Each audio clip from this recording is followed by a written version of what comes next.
The screaming started just after midnight. But it wasn't the sound of punishment or interrogation that echoed through the American POW compound in northern France. It was something the German prisoners had never heard before in a military hospital: the desperate, guttural cries of a man being kept alive against all odds. In the Wehrmacht, such sounds usually ended within hours, followed by silence and a notation in a logbook. Here, behind the wire of Camp Lucky Strike, the Americans refused to let their enemies die quietly. The compound sat near the coast of Normandy, hastily constructed in the spring of 1945 as Allied forces pushed deeper into German territory. Thousands of Wehrmacht soldiers poured through its gates each week, some wounded, most exhausted, all expecting the treatment prisoners had received for centuries. Minimal care, basic rations, and the understanding that if you were badly hurt, nature would take its course. Obergefreiter Klaus Richter from Stuttgart had been captured near the Ruhr pocket in early April. A piece of shrapnel had torn through his left thigh during an artillery barrage, and the field medics had done what they could, packed the wound with sulfur powder, wrapped it tight, and told him he'd likely lose the leg if infection set in. That was standard. In German field hospitals, amputation was often the first option, not the last. Resources were scarce, time was shorter, and a soldier who couldn't march was a burden the Reich could no longer afford. If you're enjoying this deep dive into the story, hit the subscribe button and let us know in the comments from where in the world you are watching from today. When Richter arrived at Lucky Strike, limping between two American MPs, he expected a similar fate. The medical tent stood at the compound's eastern edge, marked with a faded red cross painted on canvas. Inside, the air smelled different than any German field hospital he'd known. It wasn't just disinfectant, though there was plenty of that. It was the absence of decay, of gangrene, of the sweet, sick odor that hung over wounded men left too long without proper care. An American doctor, Captain James Holloway from Cleveland, examined Richter's leg with a thoroughness that caught the German off guard. Holloway spoke no German, but his translator, a young corporal from Milwaukee with family roots in Bavaria, conveyed every word with precision. The captain says the infection hasn't reached the bone yet. He can save the leg, but you'll need surgery and at least 3 weeks of penicillin treatment. Richter blinked. Penicillin? He'd heard the word before, whispered among wounded men who'd been captured by the British or Americans. It was supposed to be some kind of miracle drug, something the Allies had in abundance while German doctors made do with whatever sulfur remained in dwindling supply depots. But 3 weeks? Surgery to save a leg rather than simply saw it off. This didn't align with anything he understood about military medicine. "Tell him I don't need charity," Richter muttered in German, his pride still intact despite the circumstances. "I'm a prisoner. Do what you must, and be done with it." The translator conveyed the message, and Holloway's response came back without hesitation. "The captain says you're a patient first, a prisoner second." He took an oath, and it doesn't have exceptions for nationality. That night, Richter underwent surgery, in a tent equipped with portable generators, electric lights, and equipment that seemed impossibly sophisticated for a camp meant to hold enemy soldiers. The anesthesia was real, not a bullet to bite or a shot of schnapps, but actual gas that put him under completely. When he woke hours later, his leg was still attached, wrapped in clean white bandages, and elevated on a wooden frame designed to reduce swelling. He wasn't alone in his confusion. In the recovery area, a dozen other German soldiers lay on cots, each receiving treatment that would have been unthinkable in their own military's care system. A young private from Bavaria had suffered a sucking chest wound, a death sentence in most field hospitals, where the priority was triage, not salvation. Here, American surgeons had operated for 4 hours, inserting a chest tube and administering oxygen through a mask. The private's breathing was laboured, but he was breathing. 2 weeks earlier, he would have been left in a corner with a blanket over his face. The reactions among the German prisoners ranged from gratitude to suspicion. Some, like Richter, struggled to reconcile their training with the reality before them. They had been taught that the Allies were soft, decadent, more concerned with comfort than victory. Yet here were enemy doctors working through the night to save the lives of men who, weeks earlier, had been shooting at American soldiers. Oberarzt Heinrich Vogel, a German military doctor captured near Aachen, found himself in an unusual position. The Americans had recognized his medical training and put him to work assisting in the camp hospital, not as a prisoner performing menial tasks, but as a physician working alongside Allied doctors. It was during those first days that Vogel began to see the vast chasm between the two medical philosophies. In one instance, an American surgeon, Major Robert Chen from San Francisco, spent an entire afternoon reconstructing the shattered jaw of a Waffen-SS sergeant. The injury was catastrophic. A rifle round had entered below the ear and exited through the chin, taking most of the mandible with it. In German hospitals, such a wound meant a morphine injection and a quiet corner to die. Chen, however, meticulously wired bone fragments together, grafted tissue from the patient's own ribs, and inserted a feeding tube that would allow the man to survive and eventually heal. Vogel watched in silence, assisting when asked, but his mind churned with questions.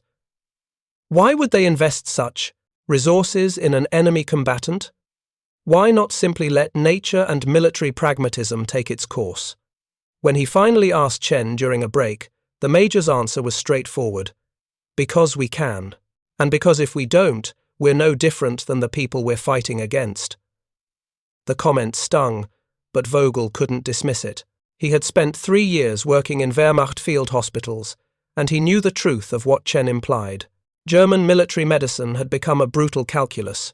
Save those who could return to the front quickly, manage the pain of those who couldn't, and conserve resources for the soldiers who still had a chance. There was no room for the kind of painstaking, resource-intensive care he was witnessing here.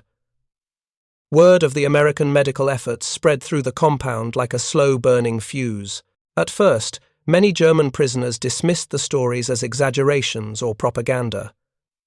Surely the Americans were only treating the lightly wounded, or perhaps a select few for appearances. But as more men returned from the hospital tent with limbs intact, infections cleared, and wounds properly sutured, the whispers grew louder. In Barracks 7, a group of former Wehrmacht infantrymen gathered around Corporal Friedrich Lang, who had just returned from 2 weeks in the medical section. His right hand had been mangled by a grenade fragment, and the German field surgeon who'd first examined him had recommended immediate amputation. Lang had refused, knowing it would end any hope of returning to his trade as a carpenter after the war. The Americans, however, had taken a different approach. They operated twice, Lang explained, flexing his fingers slowly, painfully. The first time to clean out the shrapnel and dead tissue, the second time to reconstruct the tendons. The doctor, I don't remember his name, a captain from somewhere in Texas, he told the translator. He wasn't sure it would work, but he wanted to try. Can you imagine? A German doctor would have sawed it off and moved to the next patient within 10 minutes. One of the listeners, a sergeant from Hamburg, scoffed. They're trying to make us grateful, to turn us soft. It's a trick. But Lang shook his head. If it's a trick, it's an expensive one. They gave me penicillin injections twice a day for 10 days. Do you know what that costs? And for what? So an enemy soldier might keep his hand? No. This is something else. I don't understand it, but it's not a trick. The sergeant had no response to that, and the silence that followed was heavy with implications. These men had been raised in a system that valued strength, sacrifice, and the ruthless efficiency of total war. Compassion, especially toward enemies, was seen as weakness, yet here was evidence that the Americans could afford to be compassionate because they had already won not just militarily, but in some deeper, more fundamental way. The cultural shock deepened when prisoners began to notice other details. American medics didn't just treat wounds, they treated pain. Morphine was administered liberally, not hoarded as a precious resource. Soldiers were given clean sheets, their bandages changed daily, and their complaints taken seriously rather than dismissed as cowardice. In the German military, especially in the final desperate months of the war, such attention to individual comfort would have been considered a wasteful indulgence. Even more startling was the treatment of mental trauma. Several German prisoners exhibited what the Americans called battle fatigue, or shell shock, men who flinched at loud noises, who couldn't sleep, who stared at nothing for hours. In the Wehrmacht, such men were often labelled cowards, given a few days of rest if they were lucky, or sent back to the front regardless of their condition. Here, American psychiatrists actually sat with these men, talked to them, and treated their invisible wounds as seriously as any physical injury. Lieutenant Ernst Kaufmann, a former company commander from the 12th Volksgrenadier Division, found himself in one such session after he'd attacked a fellow prisoner during a nightmare. The American psychiatrist, a soft-spoken captain from Boston named Dr. Samuel Eisenberg, spoke through a translator with patience that Kaufmann found both unsettling and oddly comforting. "You're not weak," Eisenberg explained during their second meeting. "Your mind is trying to process experiences that no human being should have to endure. That's not cowardice, it's a normal response to abnormal circumstances." Kaufmann had spent 4 years leading men into combat, watching friends die, ordering attacks he knew were futile. In all that time, no one had ever suggested that the psychological toll mattered, that the nightmares and the shaking hands and the sudden rages were anything other than personal failings to be overcome through willpower and discipline. "In my army," Kaufmann said quietly, "they would have shot me for what happened, or at best sent me back to the front to die properly." Eisenberg nodded. "I know, but you're not in your army anymore, and here, we believe that healing means treating the whole person, not just the parts we can see. These encounters, surgical, pharmaceutical, psychological, began to accumulate in the prisoners' minds like drops of water wearing away stone. Each one individually might be dismissed or explained away, but together they formed a pattern that was impossible to ignore. The Americans weren't just defeating Germany militarily, they were demonstrating a completely different approach to warfare, one where even enemies deserved dignity, care, and a chance at survival. The impact was most visible in the faces of men like Richter, who spent 3 weeks recovering from his leg surgery. He watched as American doctors saved a Fallschirmjäger whose intestines had been perforated by shell fragments, a death sentence by any standard he knew. He saw medics sit, with dying men, German men, holding their hands and speaking softly, even though neither understood the other's language. He witnessed supplies being wasted on prisoners who would never fight again, resources poured into healing rather than warehousing or punishing. And slowly, grudgingly, something inside him began to shift. It wasn't gratitude, not yet, perhaps not ever. It was something more unsettling. The realization that everything he'd been taught about strength, about sacrifice, about the proper conduct of war, might have been fundamentally wrong. The Americans weren't weak for caring, they were strong enough to afford it, and that terrified him more than any artillery barrage ever had. If you find this story engaging, please take a moment to subscribe and enable notifications. It helps us continue producing in-depth content like this. The transformation didn't happen overnight. It crept through the compound like morning fog, slow and inevitable, touching some men before others, but eventually reaching everyone. By late May of 1945, as Germany's unconditional surrender became undeniable reality, the medical tent at Camp Lucky Strike had become more than just a place of treatment. It had become a site of profound cognitive dissonance for men whose entire worldview was collapsing around them. Unteroffizier Martin Kessler from Düsseldorf had been a true believer. Even in captivity, he'd maintained his faith in the Reich's righteousness, insisting to anyone who would listen that Germany had been fighting a defensive war against encirclement, that the Wehrmacht had conducted itself with honor, that their cause had been just even if their execution had faltered. Then his appendix burst. The pain hit him during evening roll call, a sudden stabbing sensation in his lower right abdomen that doubled him over. Within an hour, he was feverish and vomiting. The American guards recognized the symptoms immediately and rushed him to the medical tent, where Captain Holloway made the diagnosis within minutes: acute appendicitis, already progressing to peritonitis.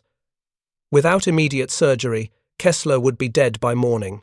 What followed shattered every remaining illusion Kessler had clung to. The Americans didn't hesitate. didn't weigh whether saving an enemy soldier was worth the resources. Within 20 minutes, Kessler was on an operating table under full anesthesia. Holloway worked with the precision of a man who'd performed the procedure hundreds of times, removing the inflamed appendix before the infection could spread further through the abdominal cavity. But the surgery itself wasn't what broke Kessler's certainty, it was what happened afterward. He woke to find himself in a recovery bed, with an IV line running into his arm, delivering not just saline but antibiotics synthesized in American pharmaceutical factories. A nurse, an actual army nurse, not a captured medic pressed into service, checked his vitals every 2 hours throughout the night. When he complained of pain, morphine appeared within minutes. When he developed a slight post-operative fever, blood samples were drawn and analyzed in a mobile laboratory that would have been the envy of most German city hospitals. Why? Kessler asked the translator on the third day, his voice still weak. Why go to such lengths for a prisoner? The translator, Corporal Miller, shrugged. Captain says it's what doctors do. You don't stop being human just because you're on the wrong side. But Kessler knew what would have happened in reverse. He'd seen it during the retreat through Belgium, when wounded American prisoners had been left behind because the Wehrmacht couldn't spare the medical supplies or transport. He'd heard stories, dismissed them as exaggerations at the time of Soviet POWs denied even basic care, left to die in holding pens with nothing but dirty water and mouldy bread. The contrast was impossible to ignore now that he was on the receiving end of genuine medical compassion. His recovery took 2 weeks, and during that time he witnessed a parade of similar cases. A Panzer Grenadier with third-degree burns covering 40% of his body received skin grafts and round-the-clock fluid management. A Luftwaffe pilot with a shattered pelvis underwent reconstructive surgery that took 7 hours and involved 3 separate teams of specialists. A teenage conscript from the Volkssturm, barely 17 years old, had his gangrenous foot saved through aggressive debridement and antibiotic therapy that any German doctor would have said was impossible. The American medical staff worked with an intensity that seemed almost wasteful to German eyes, accustomed to triage and ruthless prioritization. Major Chen once spent an entire day trying to save the eyesight of a Wehrmacht radioman who'd been partially blinded by a phosphorus grenade. The surgery ultimately failed. But Chen's frustration was palpable not because he'd wasted time on an enemy, combatant, but because he'd failed to achieve the outcome he'd hoped for. That distinction mattered more than Kessler would have believed possible. The medical tent's daily operations revealed a system so foreign to German military experience that many prisoners initially thought it must be temporary, a show put on for inspection purposes. But the consistency proved otherwise.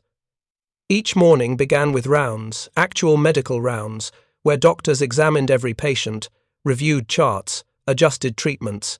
In Wehrmacht hospitals, especially in the war's final year, such luxury was unthinkable. Doctors moved from crisis to crisis, dealing with emergencies and ignoring anything that wasn't immediately life-threatening. Stabsfeld-Weibel Werner Braun, a veteran of the Eastern Front with 8 years of service, had been shot through the shoulder during the final defense of the Rhine. The bullet had shattered his clavicle and nicked his subclavian artery. German field surgeons had packed the wound and told him he was lucky to be alive, but they'd made no effort to reconstruct the damaged bone. "You'll have limited mobility," they'd said matter-of-factly, "but you'll survive. Next patient." At Camp Lucky Strike, American orthopedic surgeon Major Thomas Bradford from Philadelphia took one look at the X-rays and immediately scheduled reconstructive surgery. "We can restore about 70% of your range of motion," Bradford explained through the translator. "Maybe 80% if the physical therapy goes well. You'll need pins to hold the bone fragments in place, but they can be removed in about 6 months. Braun stared at him in disbelief. "I'm a prisoner. Why would you care about my range of motion?" Bradford removed his surgical cap and ran a hand through his greying hair. "Because you're 32 years old with potentially 50 more years ahead of you.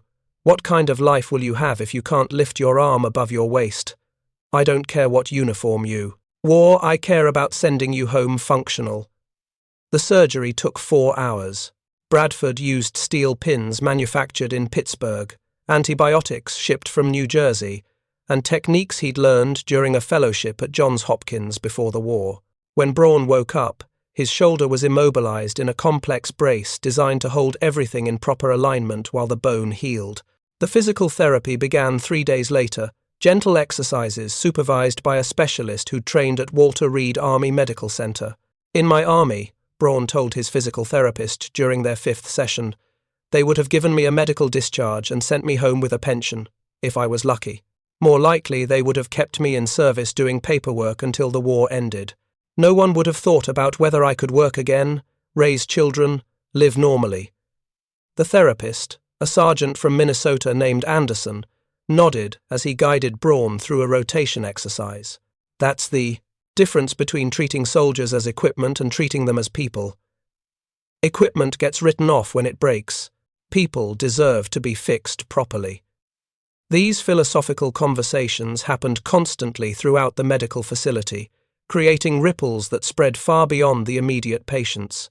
Prisoners who'd never been treated themselves heard the stories from those who had.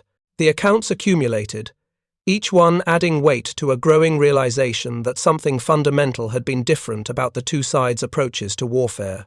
Oberarzt Vogel, the German doctor working alongside the Americans, found himself in increasingly philosophical conversations with his Allied counterparts. During a rare, quiet moment in the surgical tent, Major Chen asked him directly, "What would have happened to these men in your hospitals?" Vogel considered lying, maintaining some vestige of professional pride. But what was the point? The evidence was all around them. Most would have died, he admitted. Not because we wanted them to, but because we couldn't afford to save them. By 1944, we were operating on kitchen tables with veterinary anesthesia. Penicillin was a rumor. Blood transfusions were rare because we had no reliable supply chain. A soldier with burns like that one, he gestured toward the Panzer Grenadier, would have received morphine and been made comfortable. That's all. Chen nodded slowly. I'm not judging you personally, Doctor. War makes monsters of logistics. But I want you to understand something. This isn't propaganda we're staging for your benefit. This is standard procedure. Every American hospital, every Allied field station operates at this level of care. It's not exceptional, it's baseline. That realization hit Vogel like a physical blow. The Americans weren't stretching their capabilities to make a point. They weren't going above and beyond to demonstrate superiority. This was simply how they operated, with such abundance of resources and such deeply ingrained medical ethics that saving enemy lives was considered routine rather than remarkable.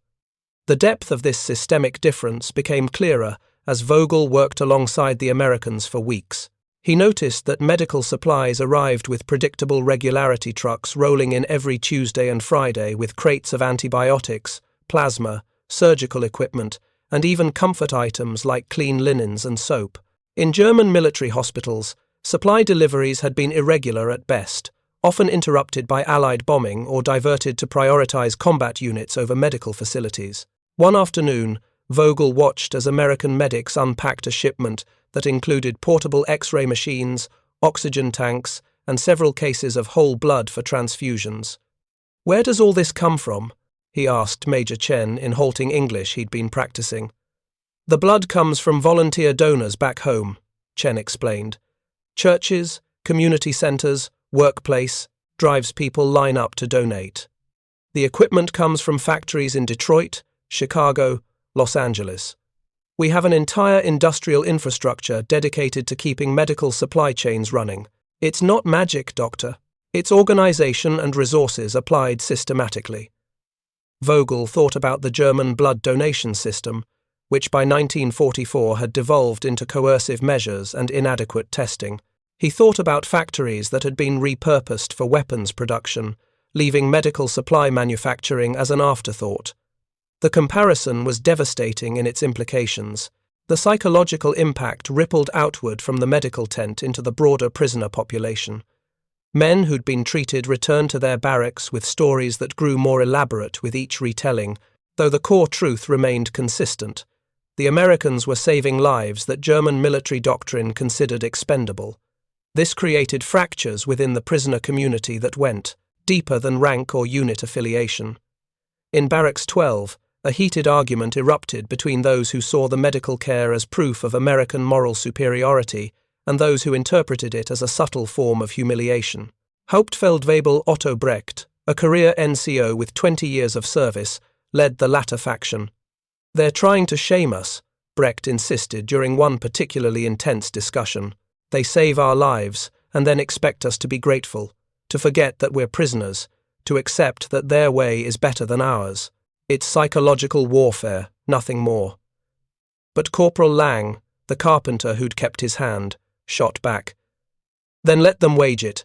I'd rather be psychologically manipulated with my hand intact than die with my honor supposedly preserved. My honor doesn't feed my children or rebuild my house." The argument nearly came to blows before other prisoners intervened, but the divisions remained. Some men clung desperately to the belief that accepting American medical care was somehow dishonorable, that true soldiers should prefer death to charity from enemies. Others had moved beyond such abstractions, recognizing that survival and the possibility of returning home to families mattered more than ideological purity. Brecht's faction began actively discouraging men from seeking medical treatment for non-critical injuries. They created an informal code: only go to the Americans if you're dying, otherwise tough it out like a proper soldier. This created dangerous situations where men with treatable infections or fractures suffered unnecessarily out of misplaced pride. The crisis came to a head when a young private named Joseph Zimmer developed symptoms of tetanus from an inadequately treated wound on his foot. He'd stepped on a rusty nail 3 weeks earlier and had hidden the injury, fearful of Brecht's disapproval. By the time his jaw began to lock and muscle spasms racked his body, it was nearly too late.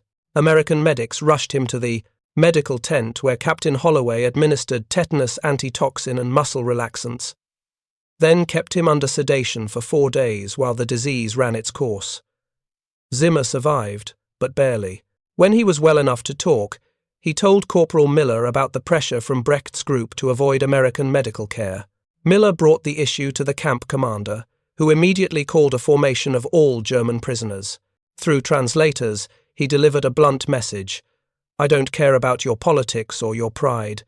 If you're injured or sick, you will report to the medical tent. That's not a request, it's an order. Any man found discouraging others from seeking medical treatment will be isolated and face potential charges. We're not going to let prisoners die because some of you can't accept that the war is over." The speech caused outrage among hardliners like Brecht, but it also gave cover to men who'd been afraid to seek treatment. Medical visits increased dramatically in the following days, revealing dozens of untreated conditions that had been festering in silence. The American medical staff worked overtime to address the backlog, never once commenting on the foolishness that had created it. These tensions manifested in unexpected ways throughout the compound. Some prisoners began volunteering to work in the medical tent, not as a form of collaboration, but because they wanted to learn. They watched American medics apply bandages with a standardized technique that minimized infection. They observed the meticulous record-keeping that tracked every patient's treatment and response. They studied the way supplies were organized and distributed, ensuring that no one was overlooked or forgotten. Gefreiter Hans Müller, a former medical orderly from Frankfurt, spent 3 weeks shadowing Corporal Davis, a 19-year-old medic from rural Georgia who'd received more comprehensive training in 6 months than Müller had gotten in 2 years. Davis showed him the proper way to start an IV line, how to recognize early signs of shock, the importance of maintaining sterile fields even in field conditions. "Back home, I'm going to be a doctor," Davis explained one afternoon while they sorted medical supplies. "My daddy's a farmer. Never finished high school, but he's saving every penny for my education. The army's giving me a head start." Müller nodded, though the concept was foreign to him. In Germany, medical education was reserved for the elite, for those with family connections or exceptional academic records. The idea that a farmer's son could aspire to become a physician seemed almost fantastical. Yet here was Davis, competent and confident, embodying possibilities that the German system would never have permitted. The educational aspect of the American medical operations extended beyond individual interactions. Major Chen organized informal lectures for the German medical personnel, teaching them about advances in battlefield medicine that had been developed during the war. He demonstrated the use of plasma as a blood volume expander, explained the mechanisms of sulfur drugs and penicillin, showed them the latest techniques in treating traumatic injuries. "Take this knowledge home with you," Chen told them through the translator. "Germany will need doctors who understand modern medicine. The war is over, but the healing is just beginning." Some of the German doctors initially resisted, viewing the lectures as patronizing or insulting. But gradually, professional curiosity overcame pride. They began asking questions, taking notes, discussing applications. Vogel filled 3 notebooks with observations and techniques that he knew would be invaluable in the shattered healthcare system, awaiting them back home. During one lecture on the treatment of traumatic amputation, Chen demonstrated the use of tourniquets and pressure dressings that could keep a patient stable for hours rather than minutes. A German surgeon from Dresden raised his hand with a question. "We were taught that tight tourniquets cause irreversible tissue damage within 30 minutes. How do yours work differently?" Chen smiled. "They don't work differently, but we have rapid evacuation systems that get wounded men to surgical facilities within an hour, sometimes less. We've also developed synthetic materials that distribute pressure more evenly, reducing localized tissue death. But the real innovation isn't the tourniquet itself. It's the entire system of immediate care, quick transport, and available surgical facilities. No single piece works without the others." The German doctor sat down slowly, the implications sinking in. It wasn't just about better equipment or superior techniques. It was about an integrated system where every component supported the others, where logistics and medicine worked in harmony rather than competition.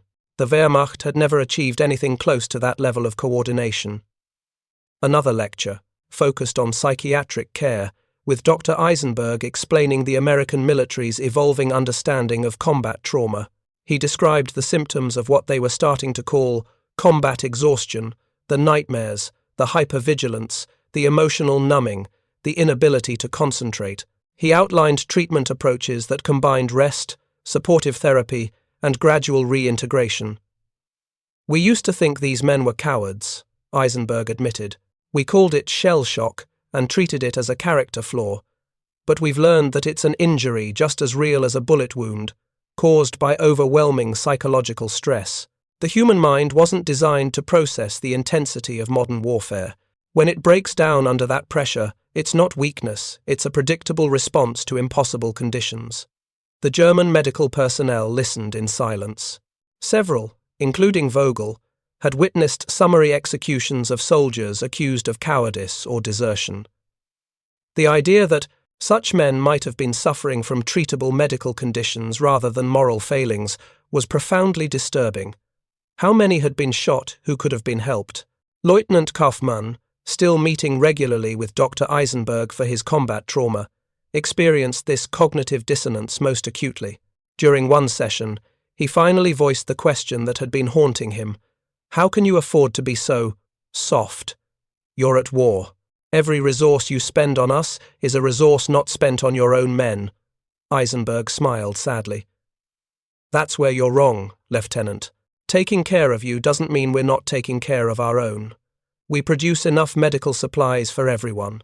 Our factories run day and night. Our pharmaceutical companies are developing new drugs even now. We don't have to choose between treating our soldiers and treating prisoners. We can do both. That's not softness. That's capacity." The word hung in the air. Capacity. It encapsulated everything the German prisoners were beginning to understand about why they'd lost. It wasn't just military might or tactical brilliance. It was the fundamental capability of American society to produce abundantly enough that ethical choices became possible rather than theoretical. Kaufmann's therapy sessions continued twice weekly throughout June. Eisenberg never pushed him to denounce his service or express guilt for his actions in combat. Instead, he focused on helping Kaufmann process the trauma of what he'd experienced and witnessed. They talked about the friends he'd lost, the orders he'd given that resulted in deaths, the moral compromises he'd made to survive. "You can't change the past," Eisenberg told him during one particularly difficult session. "But you can choose how you carry it forward." The nightmares, the guilt, the anger. Those are normal responses to abnormal experiences. They don't make you weak or broken, they make you human. Stoicism and viewed psychological vulnerability as shameful, these conversations were transformative. He began to see that the strength he'd been taught to admire, the ability to suppress emotions, to push through trauma without acknowledging it was actually a form of damage. Real strength, he was learning, meant facing pain honestly and working through it rather than around it. By June, as the first prisoners began to be processed for eventual repatriation, the atmosphere in Camp Lucky Strike had transformed completely. The defiance and bitter pride that had characterized the early days had given way to something more complex, a mixture of gratitude, shame, confusion, and grudging respect. Men who'd arrived expecting harsh treatment instead carried home stories of their lives being saved by enemy doctors who treated them as human beings worthy of care. The letters prisoners were permitted to write home reflected this transformation. Censors noted that early correspondence had been filled with patriotic assertions and complaints about captivity, but letters written after medical treatment took a markedly different tone.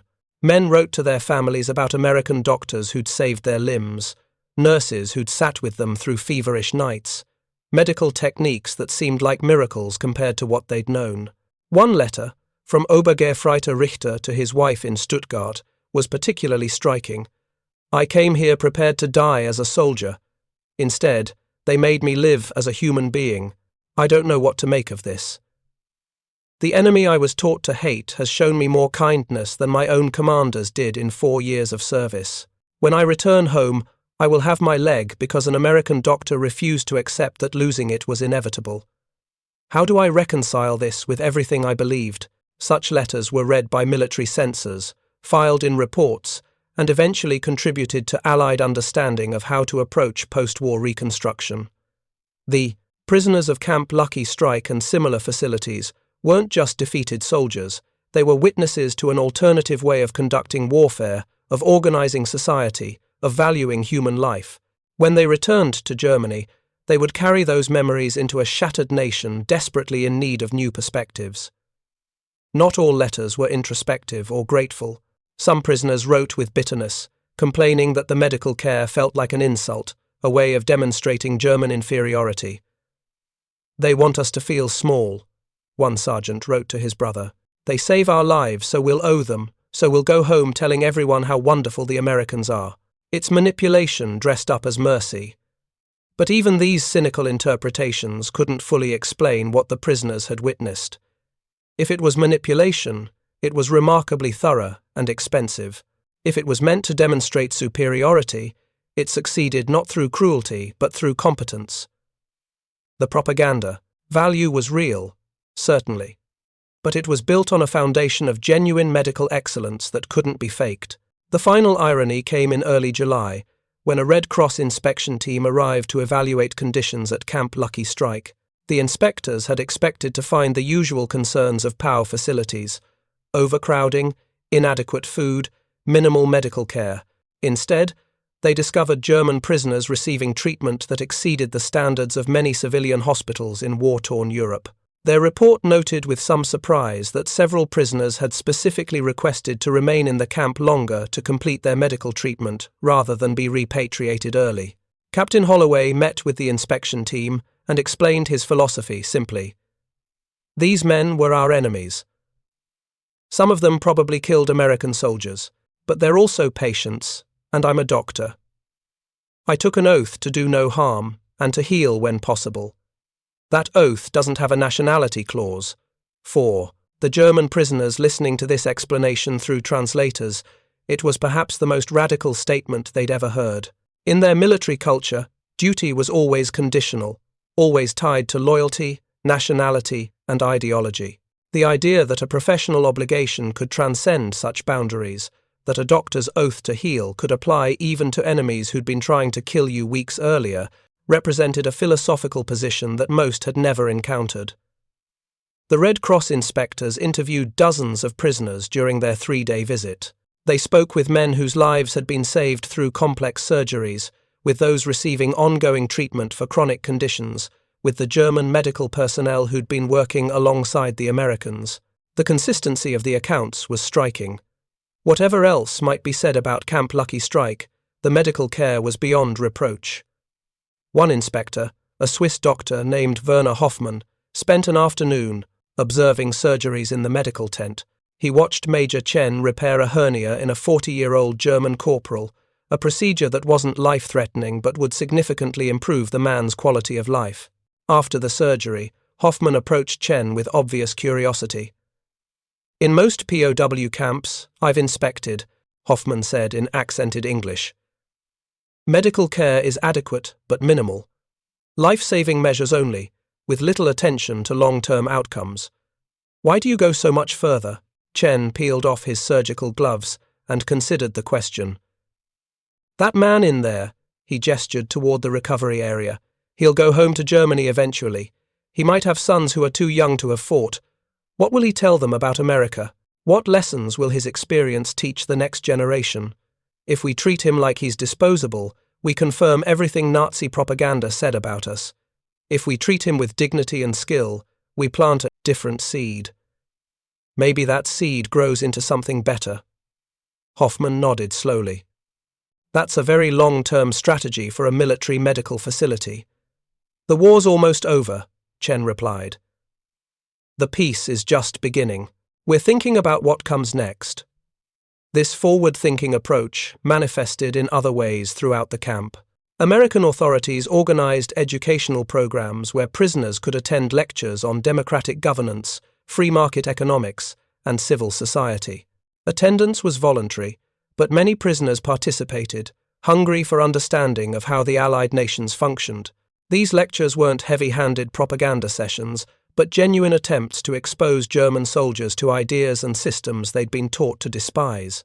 One lecture, delivered by a political science professor from Columbia University who'd been commissioned as an army captain, focused on the American healthcare system.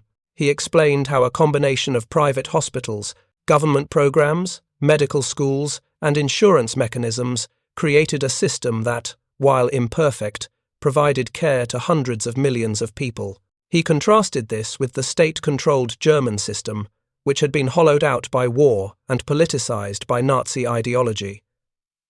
"Your doctors became instruments of state policy," the professor explained. "They participated in euthanasia programs, conducted experiments without consent, applied racial theories without scientific basis.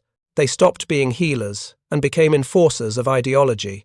Rebuilding German medicine will require not just new equipment and supplies, but a fundamental rethinking of the doctor's role in society." The German medical personnel in attendance shifted uncomfortably. Some had known about the euthanasia programs, though few had participated directly. The experiments were less well known, though rumors had circulated. The racial theories had been taught in medical schools as established science. Confronting the corruption of their entire profession was more painful than confronting military defeat.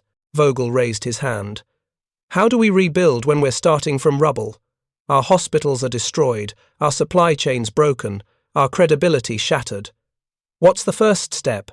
The professor didn't hesitate. "The first step is remembering why you became doctors in the first place. Not to serve a state or an ideology, but to heal people. Hold on to that purpose, and everything else will follow. The Americans, the British, the Swiss will help with supplies and training, but the moral foundation has to come from you." As summer progressed and repatriation accelerated, the prisoners of Camp Lucky Strike began their journeys home carrying more than just their few possessions.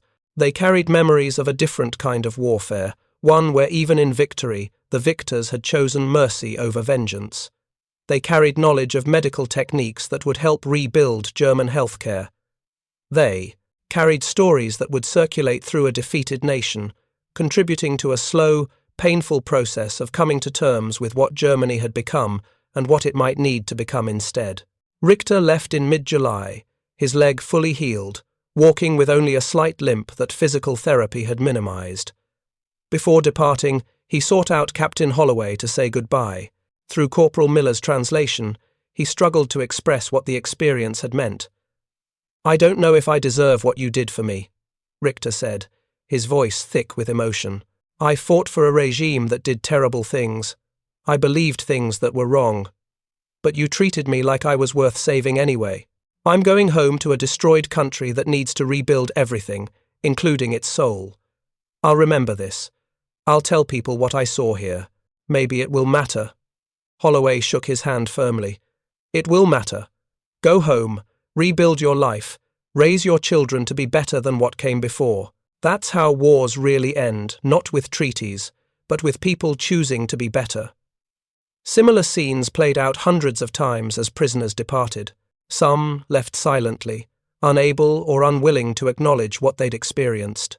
Others expressed gratitude that seemed almost desperate in its intensity, as if they feared forgetting the moment they stepped outside the wire.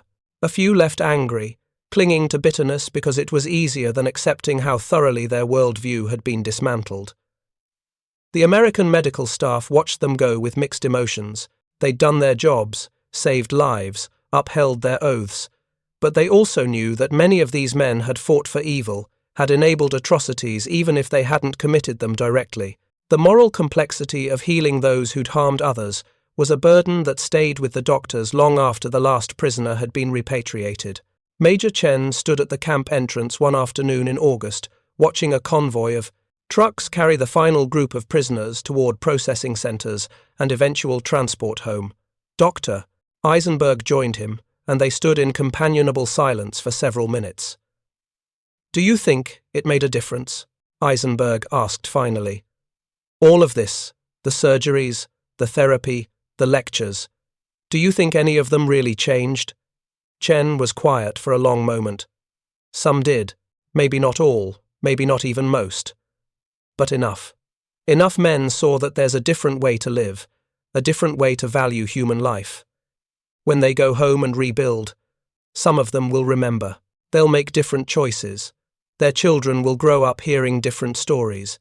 It won't undo what happened, but it might prevent it from happening again. Isn't that worth the effort?" Eisenberg nodded. "I hope you're right.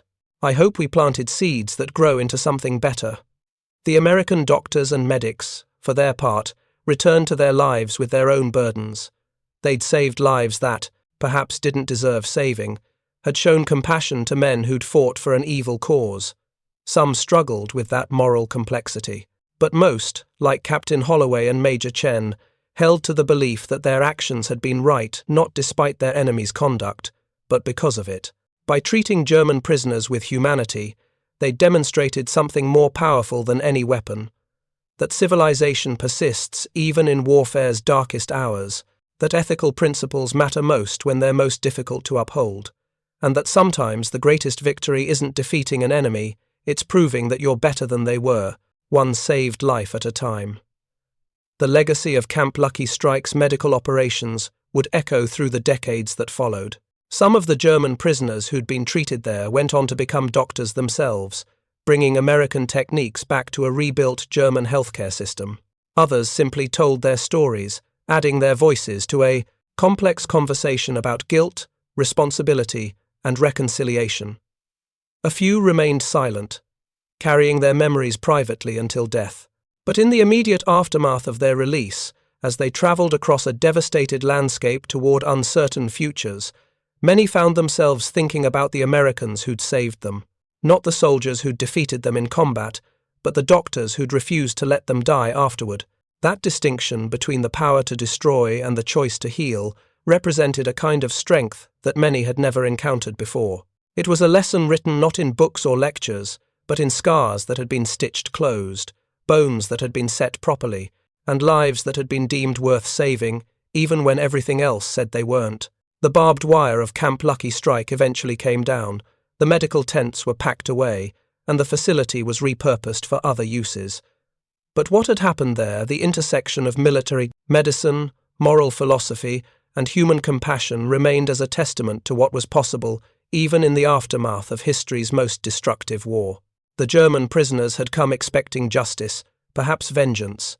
Instead, they'd received mercy, delivered with surgical precision by doctors who understood that healing wasn't just about closing wounds, but about demonstrating what civilization meant when everything else had collapsed into chaos. Thank you for watching. For more detailed historical breakdowns, check out the other videos on your screen now, and don't forget to subscribe.